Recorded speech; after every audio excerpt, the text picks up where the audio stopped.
Assalamualaikum Ayah Bunda, kembali lagi di podcast Pojok Sehat. Saya Bidan Dewi, hari ini akan membahas tentang apa sih perbedaan USG 2 dimensi, 3 dimensi, 4 dimensi, sampai mitos dan kekhawatiran menjelang persalinan. Nah, tentu saja ada kabar baik nih. Di klinik dokter kita ada promo USG 4 dimensi. Nah, untuk promonya itu nanti kita bahas di akhir ya, Ayah Bunda. Sekarang kita sambut narasumber kita, Dr. Arnova Reswari, SPOG.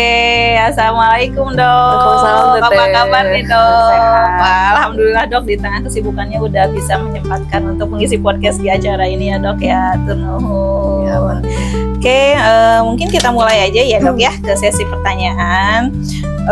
Dok, banyak nih ibu hamil, terutama new mom ya, Dok ya, yang masih bingung sebenarnya apa sih perbedaan antara USG 2 dimensi, 3 dimensi, dan 4 dimensi itu, Dok?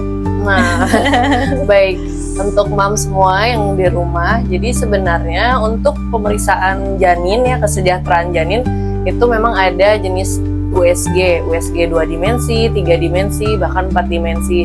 Sebenarnya semuanya sama Teh Dewi untuk memantau kesejahteraan janin. Cuman memang dari segi kualitas gambar itu tentu ada bedanya gitu. Kemudian misalnya untuk 2 dimensi, kan karena yang 2 dimensi berarti kan ada hanya kita menampilkan janin itu dalam panjang dan lebar tanpa volume. Sedangkan kalau misalnya untuk 3 dimensi, gambaran tampilnya mungkin lebih nyata karena dia lebih bervolume.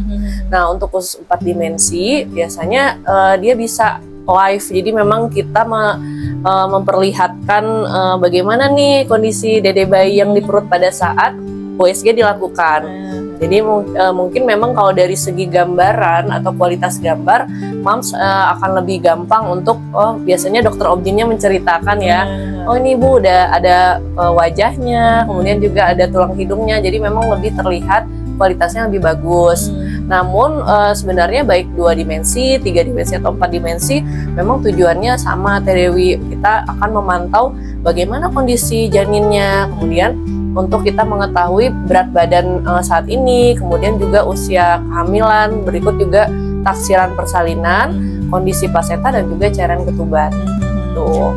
Oke, jadi yang terpenting memang untuk menilai angka kesehatan janinnya ya, Dok, benar, ya gitu ya.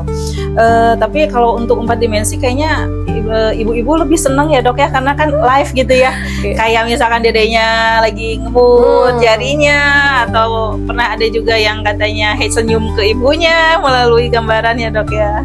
Gitu. Jadi kayak melihat bayi di video mini gitu ya, Dok ya. Juga. Lalu juga mungkin memang kalau untuk 2 dimensi sebenarnya juga kita bisa mendeteksi beberapa kelainan kongenital mayor. Namun juga untuk 3 dan 4 dimensi tentu lebih detail ya Teh Dewi, dan juga saat dokter menjelaskan, oh ibunya jadi tahu, oh ternyata tidak ada bibir sumbing, jadi memang langsung melihat begitu. Iya, mohon ya. Jadi lebih jelas ya, Dok ya. Iya, gitu. Oke, kalau dari segi medis, Dok, seberapa penting sih USG 4 dimensi itu? Kalau misalnya, baik sebenarnya kalau moms di rumah nih untuk USG, sebenarnya USG 4 dimensi itu dalam mendeteksi kelainan kongenital juga ya Teh Dewi, itu memang benar-benar berdasarkan apakah mungkin posisi ibu pada saat itu memungkinkan untuk kita melihat lebih detail gitu. Nah itu ada banyak pengaruh sebenarnya, mungkin dari cairan ketubannya, mungkin ibunya apakah kurang minum sebelum pemeriksaan, kemudian juga tentu pemeriksaan ini juga tergantung dari kualitas posisi janin. Jadi memang sangat dipengaruhi dengan kondisi real time ibu gitu. Memang untuk mendeteksi kelainan kongenital memang lebih detail. Kalau dari sisi psikologis kan, kalau setelah USG kayaknya para ibu tuh udah tenang ya, Dok ya. Oh alhamdulillah nih, geraknya aktif, detak jantungnya juga duk gitu ya kan, terdengar gitu ya, Dok. Jadi psikologisnya juga bikin ibunya tenang ya, Dok ya. Nah gitu. Jadi overthinking lah ya, Dok ya. Gitu. Apalagi untuk ibu hamil yang trimester 3 ya Teh Dewi, yang mana ibunya juga sudah mulai merasakan gerakan janin, kemudian jadi dengan mengetahui kondisi dede ternyata sehat-sehat saja, itu tentu akan menjadi kebahagiaan bagi ibu sendiri gitu. Iya dok, betul dok. Nah, ini banyak banget ya dok ya para ibu hamil yang menanyakan, Bu Bidan kapan sih waktu yang tepat untuk pemeriksaan USG 4 dimensi? Jadi bagusnya kapan ya dok ya timingnya itu dok? Nah baik, untuk semua moms di rumah, jadi untuk pemeriksaan 4D sebenarnya bisa kapan saja Teh Dewi, cuman untuk hasil kualitas gambar yang terbaik ya karena kita memang tergantung sekali dengan cairan ketuban karena ultrasonografi ini dihantarkan oleh cairan, jadi bukan sinar radiasi. Jadi memang waktu terbaik itu ada di trimester 2. Jadi mulai sekitar usia 26 minggu sampai 32 minggu memudahkan operator juga untuk memvisualisasikan gambar bayinya gitu.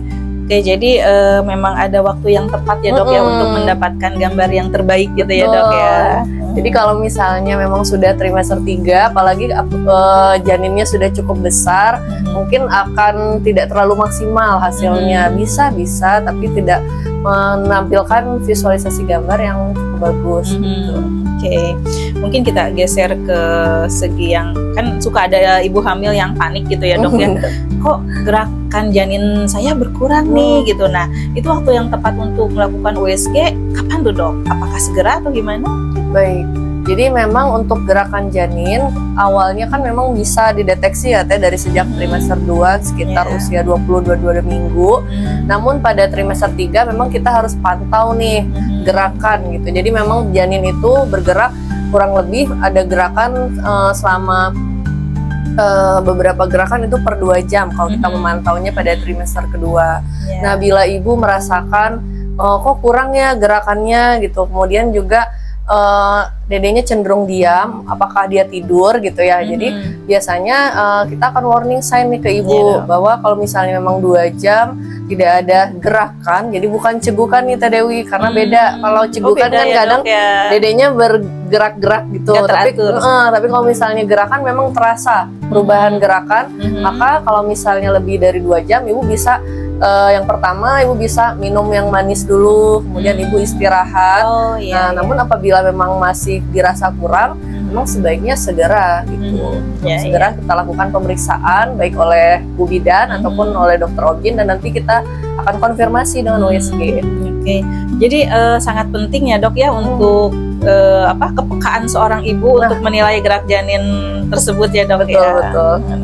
Jadi nggak usah nunggu besok ya dok ya. Memang dirasa ada yang aneh gitu ya, segera USG aja ya dok ya. Terutama untuk trimester 3 nih Teh Dewi. Mungkin juga nanti di dokter kita akan membekali buku gitu kan. Ada yang namanya fetal key count. Nah fetal key count itu terutama untuk yang lebih di atas 32 minggu. Nanti ibunya checklist sendiri. Dia udah gerak nih. Gerak-gerak itu. Begitu juga nanti kan kalau udah menuju aterem, kadang gerakannya ibu nggak terlalu peka nih karena perut sudah membesar. Biasanya ibu juga udah nggak nyaman tuh gitu. Jadi memang penting nih untuk ibu-ibu di rumah fetal key count itu gitu. Jadi kapan janin itu menendang checklist.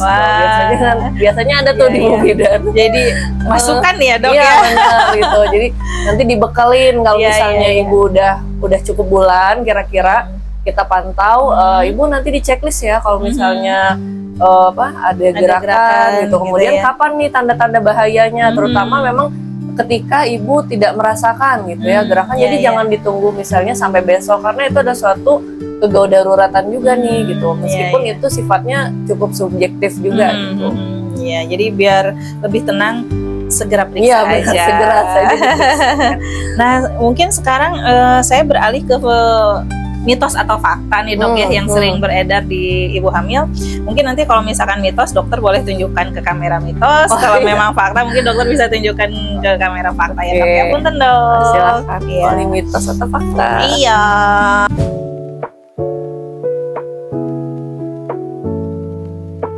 Oke. Gini dok, kalau usia 40 minggu itu apakah harus selalu dioperasi? Mitos atau fakta? Oke. Ini mitos fakta ya? Iya. Mitos. Mitos ya dok ya. Mungkin boleh dijelaskan dok agar moms dan ayah di rumah itu lebih tenang gitu dok gitu. Ya moms, jadi kalau usia 40 minggu belum ada mules, meskipun dikatakan bahwa 40 minggu itu adalah hari taksiran persalinan ya Teh. Jadi Kenapa kita tidak usah buru-buru? Karena sebenarnya masih ada waktu jeda kita menunggu ya Teh. Ada beberapa yang mengatakan bahwa masih aman menunggu sampai 41 atau bahkan 42 pun masih aman sebenarnya dengan pemantauan ketat oleh tenaga kesehatan. Yang kita pantau apa Teh? Jadi kita bisa pantau bagaimana nih cairan ketubannya, bagaimana plasentanya. Makanya kadang kita juga kolaborasi ya Teh. Jadi kita lihat nih USG-nya, oh dari cairan ketubannya masih aman atau plasentanya belum ada pengapuran, maka Bunda jangan khawatir, jadi masih bisa nunggu nih kita. Gitu. Alhamdulillah ya Dok ya, jadi masih bisa diikhtiarkan ya Dok ya semaksimal mungkin ya.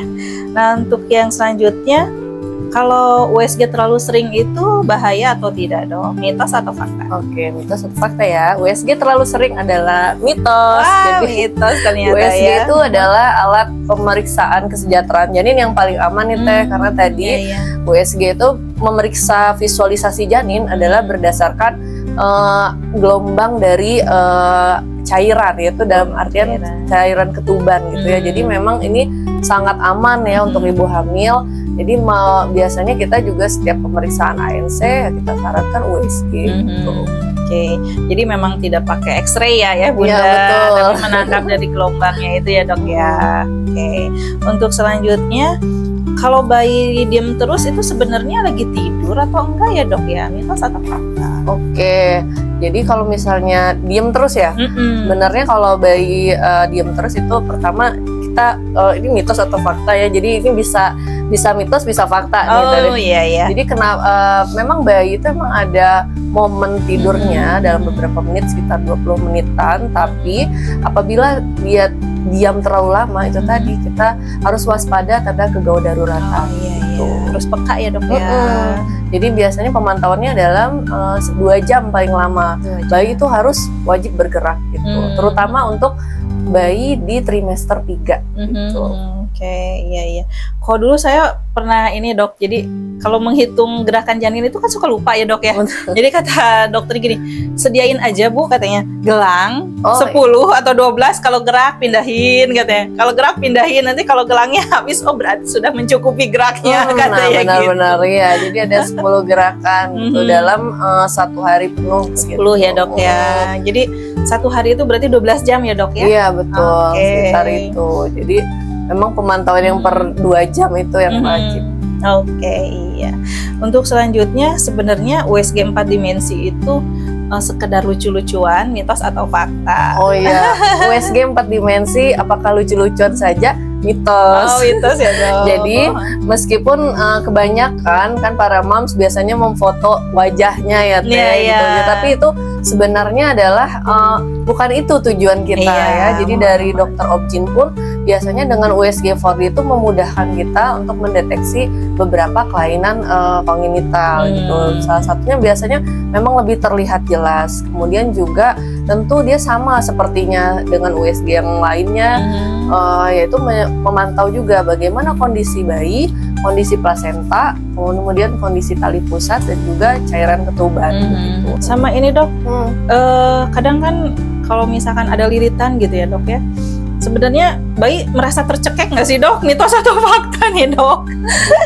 Itu adalah mitos. Oh mitos ya Dok ya. Jadi lilitan tergantung sebenarnya Teh Dewi. Jadi lilitan itu memang ada lilitan yang terlalu kencang atau yang hanya sekedar lewat aja tapi memang melilit gitu. Tapi beberapa juga mungkin sebagian besar bayi sebenarnya tidak masalah dengan lilitan itu. Yang jadi perhatian adalah ketika nanti proses persalinan Teh Dewi. Nah, tergantung itu memang beberapa ada yang berhasil ya. Apabila 1 lilitan atau bahkan 2 lilitan pun juga bisa berhasil. Oh, Masya Allah gitu, ya Dok asalkan ya tenaga momsnya kuat nih. Lalu juga operatornya mungkin yang memang terbiasa dan juga terampil nih menghadapi lilitan tali pusat. Jadi moms jangan terlalu khawatir kalau misalnya nanti dokternya bilang ada lilitan 1 atau lilitan 2, ya dipantau saja gerakan janinnya gitu. Iya ya Dok ya. Jadi persalinan itu lebih ke bentuk tim ya Dok ya. Jadi antara ibu, terus bidan dan dokternya juga memang harus ada kerjasama ya dok ya gitu ya ibaratnya. Dan kalau bunda ingin melihat wajah si kecil dengan jelas sekaligus memastikan tumbuh kembang janin, segera datang untuk USG 4 dimensi di klinik dokter kita. Sekarang juga ada promo launching USG 4 dimensi di klinik dokter kita loh ya bunda, dari harga yang 320.000 menjadi 270.000. Jadi untuk USG segera reservasi ke klinik dokter kita. Oh iya, mungkin ada yang kepo nih sama jadwal dokter Arnova ya bunda. Oke, saya kasih tahu bocorannya ya. Jadi dokter Arnova itu praktek di hari Senin, Selasa, Kamis, dan Jumat jam 4:30 sore sampai jam 5:30 sore. Untuk ayah bunda yang bekerja ingin USG 4 dimensi atau 2 dimensi di hari Sabtu, alhamdulillah nih dokter Arnova sekarang udah bisa praktek di hari Sabtu mulai jam 10 sampai jam 11 siang. Terima kasih dok atas ilmu yang sudah disampaikan. Sama-sama Teh Dewi. Sampai jumpa di episode berikutnya. Wassalamualaikum warahmatullahi wabarakatuh.